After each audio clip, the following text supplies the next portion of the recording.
اور انسانوں کے رویوں کو بھی انکارپوریٹ کرنے کی ضرورت ہے، کیونکہ کوئی بھی استحکام خواہ وہ معاشی ہو وہ معاشرتی ہو وہ جب تک نہیں آ سکتا جب تک وہ انسان کی نفسیات کا، انسان کی سماجیات کا اور انسان کی اقتصادیات کا مکمل طور پر احاطہ نہ کر لے. تو یہ ایک نصاب کی سطح پر جو تم نے ابھی کہا بالکل ہمیں ایسے ہی کرنے کی ضرورت ہے کہ ہمیں ایک نصابی سطح پر ایک ایسی مربوط حکمت عملی کی ضرورت ہے کہ جس کے اندر ہم تمام چیزوں کا احاطہ کر سکیں.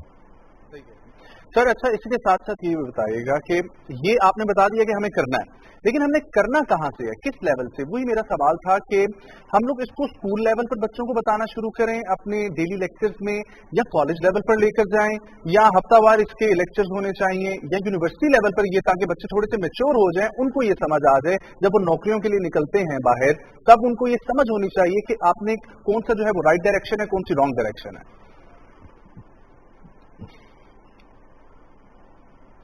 دیکھو میں ذرا تھوڑا سا اسکول سے پہلے سے شروع کرتا ہوں.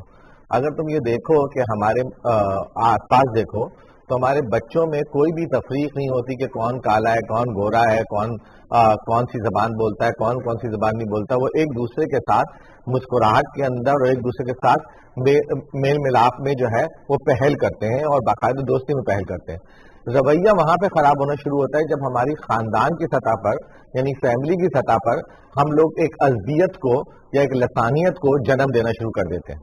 اور یہ ضروری بچوں کو صرف پڑھانا ضروری نہیں ہے بلکہ اس کے لیے ایک فیملی کی ٹریننگ کی بھی بہت ضرورت ہے، ماں باپ اور پیرنٹنگ کی بھی بہت ضرورت ہے کہ آپ اپنی جو ڈکشن ہے اس کو کیسے بہتر کریں جب آپ اپنے بچوں کو کی پرورش کر رہے ہوتے ہیں، خواہ وہ اسکول جانے سے پہلے کی ہو.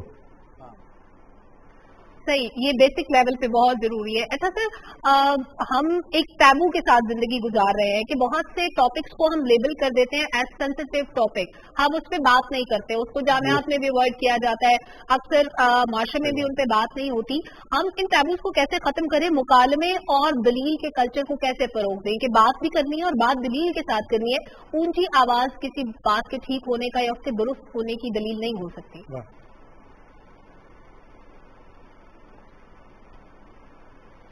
دیکھیے ہوا یہ کہ اگر آپ تاریخ کا احاطہ کریں اور بالخصوص مسلمانوں کی تاریخ کا احاطہ کریں تو ہم نے اپنی تاریخ کو ایک صحافت الفلاسفہ کی کتاب پر جا کر مکمل قرار دے دیا، اور وہ جو مقدمہ تاریخ تھا ابن خلدون کا اس کو سمہاؤ صحیح سے سمجھ نہیں پائے. اور اگر ہم اس کو صحیح سے سمجھتے تو ہمیں منطق کی سطح پہ ایک بات یہ سمجھ میں آتی جو کہ ویسٹرن سویلائزیشن میں سمجھ میں آ گئی تھی، اور وہ یہ تھی کہ جو بھی متضاد رویے ہوتے ہیں ان سے ہی ایک نیا خیال جنم لیتا ہے اور ایک نئی زندگی جنم لیتی ہے. ہم نے یہ کیا کیا، ہم نے یہ کیا کہ تضادات کو جو ہے وہ کے انحراف کو اور تضادات کو ایک دوسرے کے لیے باقاعدہ موضوع گفتگو بنا لیا. ہمیں یہ موضوع گفتگو بنانے کی ضرورت ہے کہ تضادات سے نئی زندگی اور نیا خیال کیسے جنم لیتا ہے. ایک طرف تو یہ بات ہوئی، دوسری طرف جو آپ نے کہا کہ ہم کس طرح سے اس کو اپنے نصاب کے اندر شامل کر سکتے ہیں، تو اس کو نصاب کے اندر شامل کرنے کے لیے ایک بہت اہم اصطلاح ہوتی تھی ہمارے زمانے میں جس کو ہم کہتے تھے یونیورسٹی کلچر. اور وہ یونیورسٹی کلچر جو ہے ہماری یونیورسٹیز میں سے مکس ہوتا جا رہا ہے. آپ کو یاد ہوگا کہ بیونڈ کلاس روم ایکٹیویٹیز جو تھی، جو انٹینجیبل کریکولم تھا ہمارا، جو کہ ٹینجیبل کریکولم نہیں تھا، اس کو باقاعدہ اسٹرینتھن کیا جاتا تھا. اور ہمارے بہت ساری ایکٹیویٹیز ایسی ہوتی تھی جو کلاس روم سے بیونڈ ایکٹیویٹیز تھی، اور وہی چیز آپ کی تربیت کرتی تھی، وہی آپ کی شخصیت سازی کرتی تھی، وہی آپ کی کردار سازی کرتی تھی، اور وہی آپ کے شعور کی نشوونما کرتی تھی. تو ایسی حکمت عملی کو فروغ دینے کی ضرورت ہے جو بیونڈ کلاس روم ایکٹیویٹیز ہوں. اور اب تو ہم لوگ باقاعدہ ٹیکنالوجی کے دور میں زندہ ہیں. ہم لوگ بیونڈ کلاس روم کے ایکٹیویٹیز کے اندر ٹیکنالوجی کو بھی استعمال کر سکتے ہیں. ابھی میں آپ کی خبر سن رہا تھا واٹس ایپ کے حوالے سے، سوشل میڈیا کے حوالے سے، تو کئی ایسے ہمارے پاس وسائل موجود ہیں جس کے تھرو ہم ان تمام چیزوں کو بہتر بنا سکتے ہیں. ٹھیک ہے سر, سوال یہی تھا کہ آپ نے بولا کہ ہم نے یہ اس کلچر سے دور ہو گئے ہیں. اب یہ کلچر ہم لوگ دیکھتے ہیں کہ یونیورسٹی کے اندر, کالجز کے اندر آہستہ آہستہ واپس آ رہا ہے, لیکن اس میں بھی ہمارے انٹرسٹ جو ہے نا وہ کچھ اور ہے. اس میں ہم لوگ ماڈرن سوسائٹی کی طرف کنورٹ ہو رہے ہیں, ویسٹ کلچر کو اڈاپٹ کر رہے ہیں, لیکن جو اپنا کرکس ہے جس کے اوپر آج بھی ہم لوگ ڈیبیٹ کر رہے ہیں, یہ پھر بھی ان پوائنٹس کے اندر جو کی فیکٹرز ہیں ان میں مسڈ ہے.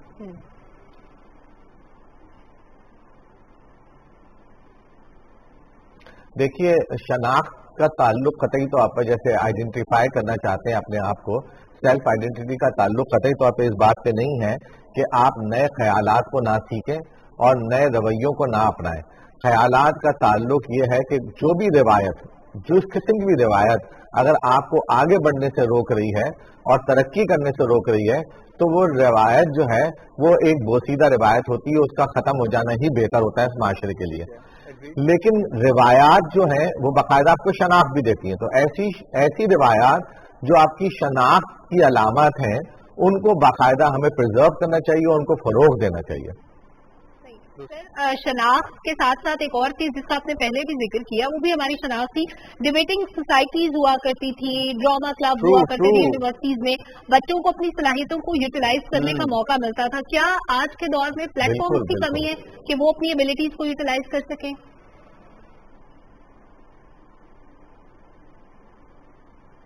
بیٹا, مجھے تو ایسا لگتا ہے پلیٹ فارم سے زیادہ جو ہے وہ پارٹیسپیشن کی کمی نظر آتی ہے طلبہ کی سطح پہ. اصل میں ہم جس جنریشن سے مخاطب ہیں وہ جینزی جنریشن کہلاتی ہے. اس جینزی جنریشن کا جو پلیٹ فارم ہے وہ پلیٹ فارم وہ نہیں ہے جو جامعات کا پلیٹ فارم ہے. وہ جینزی جنریشن کا جو پلیٹ فارم ہے وہ انسٹا ہے, وہ فیس بک ہے, وہ سوشل میڈیا کا نیٹ ورک ہے. تو ہمیں جہاں جامعات کو کام کرنے کی ضرورت ہے وہ یہ ہے کہ ان کو کیسے اپنے نصاب کے اندر اور اپنی ٹیچنگ میتھڈالوجیز کے اندر اڈاپٹ کریں اور اپنی جینزی جنریشن کے ساتھ جو ہمارا جنریشن گیپ بڑھتا جا رہا ہے اس کو اوور کم کرنے کی کوشش کریں. تو پارٹیسپیشن اور انگیجمنٹ کو جو ہے وہ بڑھانے کی ضرورت ہے. پلیٹ فارم تو بہت سارے موجود ہیں, لیکن پلیٹ فارم کے اندر انگیج کیسے ہونا, یعنی مجھے یہ نہیں دیکھنا کہ میرے بچے کو کیسے انگیج ہونا ہے, بلکہ مجھے یہ دیکھنا ہے کہ یہ جو نئی ٹیکنالوجی ہے اس کے اندر میں کیسے انگیج کر سکتا ہوں بچوں کے ساتھ. ٹھیک ہے. اور جہاں تک آپ نے بات کی سر جنریشن گیپ کی, یہ سیلف ایک بڑا اگین ٹاپک ہے جس کے اوپر جتنی بات کی جائے وہ کم ہے. آپ کو لگتا ہے کہ پہلے کا دور جس طرح ہوتا تھا, ہم لوگ اپنے بزرگوں کے پاس بیٹھا کرتے تھے یا ہمیں پچھلے دور کی کہانیاں سننے کو ملتی تھی, اب سوشل میڈیا چونکہ ہماری پچھلی جنریشن کے لوگ جو یوز کرتے ہیں وہ اتنا ایکسیس جو ہے اس کو دیکھنے کے لیے استعمال کر رہے ہیں, لیکن وہاں پر اپنا کانٹینٹ شیئر نہیں کر رہے. ہماری جو جینزی آپ نے بات کی ہے, ملینیلز کی بھی اگر تھوڑی بہت ہم لوگ بات کریں 90s کے اوپر, تو وہ لوگ کچھ کانٹینٹ میں کنٹریبیوشن کر رہے ہیں. تو آپ کو لگتا ہے کہ وہ والا ادبی ماحول جو ہے وہ گھروں کے اندر جو ہوتا تھا, جب آپ کسی نانا کے ہاں جاتے تھے, دادا کے ہاں جاتے تھے, وہ کلچر دوبارہ سے ریوائو ہونے کی ضرورت ہے. اور آپ نے سوشل میڈیا کی بالکل ٹھیک بات کی, لیکن سوشل میڈیا سے ہٹ کے فزیکل پریزنس بھی اس وقت بہت ضرورت ہے.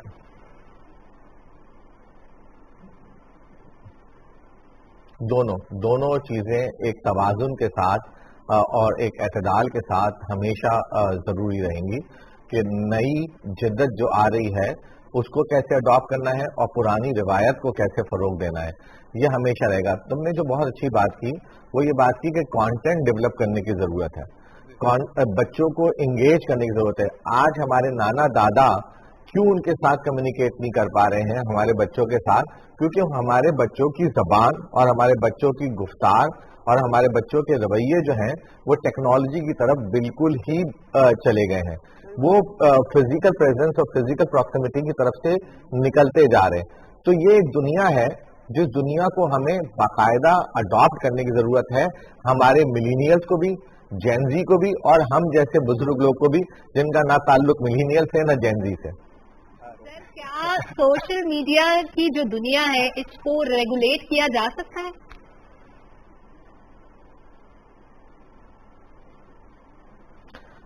بھائی ریگولیٹ تو کسی بھی چیز کو نہیں کیا جا سکتا. آپ اس کو آپ باقاعدہ اڈاپٹ کر سکتے ہیں, اس کو آپ اپنی کسی ریاستی قانون کے تحت اور اپنے کسی ہائر ایجوکیشن فلسفی کے تحت آپ اس کو باقاعدہ اپنے کلچر کے اندر متعارف کرا سکتے ہیں اور اپنے بچوں کو اس بات کی سمجھ دے سکتے ہیں کہ وہ سیلف ریگولیٹ اس کو کیسے کریں. کوئی بھی چیز امپوز کر کے ریگولیٹ نہیں کی جا سکتی. ہم کو جو توجہ دینے کی ضرورت ہے کہ ہمیں ایسی اسٹریٹجیز اڈاپٹ کی جائیں کہ ہمارا بچہ خود سوشل میڈیا کو ریگولیٹ کر سکے سیلف ریگولیشن کی سطح پر. ٹھیک ہے, نہیں سیلف ریگولیشن بہت ضروری ہے, اس کے علاوہ کوئی حل نہیں ہے. اگر امپوز کیا جائے تو آپ کے خیال میں یہ امپلیمنٹیبل نہیں ہوگا کہ ہم کوئی ایسا ضابطۂ اخلاق بنا دیں جو کہ ہم کہیں کہ یہ سارے لوگ اڈاپٹ کر لیں. ٹھیک ہو گیا سر. نوجوان نسل کو شدت پسندی سے بچانا ایک بڑا مسئلہ. یہ تو ہم ان بیس لائنز پہ بات کر رہے ہیں جو کہ معاشرے میں بہت زیادہ صلاحیت کر چکی ہے, کیونکہ ان بیس لائنز پہ اگر بات نہیں کریں گے تو جو مین پرابلم ہے اس تک نہیں پہنچے ہوں گے. اب آ جاتے ہیں مین پرابلم کی طرف. شدت پسندی, انتہا پسندی اور دہشت گردی, یہ تین مختلف شکلیں ہیں جو ایک ہی طرح سے ہمارے سامنے آتی. ہم دیکھتے ہیں کہ ایک پڑھا لکھا نوجوان بھی ایکسپلائٹ ہوتا ہے دہشت گردوں کے ہاتھوں. ایک ان پڑھ نوجوان, اس کو تو بیچ کرنا بہت ہی آسان ہے, ان کے بائیں ہاتھ کا کام ہے. اب ہم اپنی اس نسل کو ان سے بچائیں کیسے؟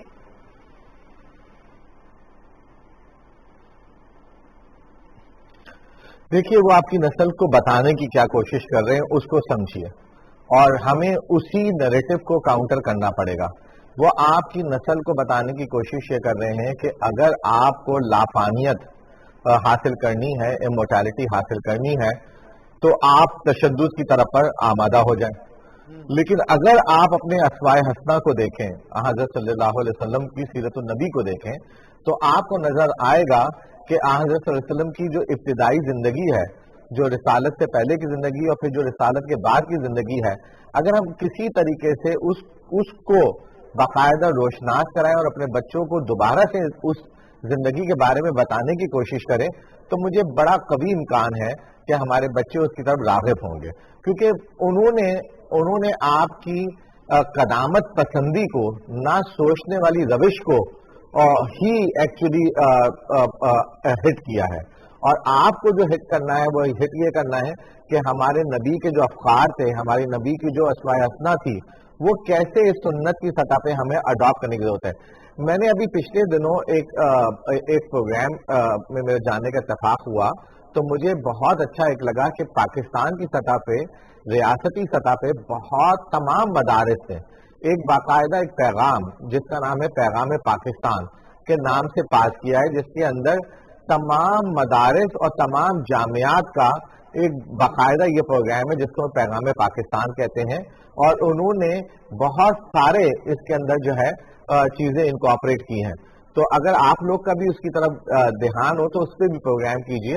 اس کے اندر بہت مین اسٹریمنگ بھی ہے مدرسوں کی, اور جامعات کی بھی مین اسٹریمنگ ہے, اپنی انٹلیکچوئل تھاٹ کی, اپنی سوشل تھاٹ کے ساتھ اور اپنی ریلیجیس تھاٹ کے ساتھ. سر, آخری کچھ منٹ ہمارے پاس چل رہے ہیں, تو میں ایک سوال, آپ نے چونکہ مدارس کا ذکر کر دیا, اور جب ہم لوگ مذہبی انتہا پسندی کی بات کریں تو اس کو ریلیٹ کرنا بہت ضروری ہے. سر, ہمارے یہاں یہ دو ایجوکیشن سسٹم, ایک ہمارا یہ regular education system university college چل رہا ہے, اور ایک مدارس کا سسٹم.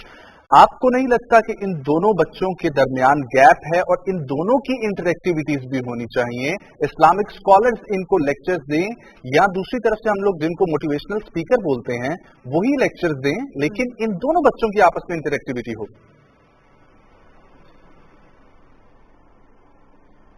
بالکل بالکل ہونی چاہیے, اور یہی اس پورے معاشرے کے اندر استحکام کی واحد جو ہے سمجھیے دلیل ہوگی, کہ جب ہم اپنے معاشرے کے مختلف طبقہ ہائے فکر کے لوگوں کو ایک دوسرے کے ساتھ انٹریکٹ کروائیں, ایک دوسرے کے مسائل کو سمجھنے کی جو ہے موقع دیں. ابھی میں یہی بتا رہا تھا کہ جامعات کی سطح پر اور مدارس کی سطح پر یہ پروگرام شروع ہو چکے ہیں, یہ ایک دوسرے کے ساتھ باقاعدہ انٹریکٹ کر رہے ہیں. دوسری جو بات میں نے پہلے آپ کو بتائی کہ آپ چاہے یہ مواقع دیں یا نہ دیں, چاہے یہ مواقع آپ دیں یا نہ دیں, سوشل میڈیا نے مواقع دے دیے ہیں, اور سوشل میڈیا ماڈریشن جو ہے وہ باقاعدہ کرنے کی ضرورت ہے کہ ان تمام گفتگو کو اور ان تمام مکالموں کو سوشل میڈیا کی سطح پر کس طرح سے لایا جا سکتا ہے.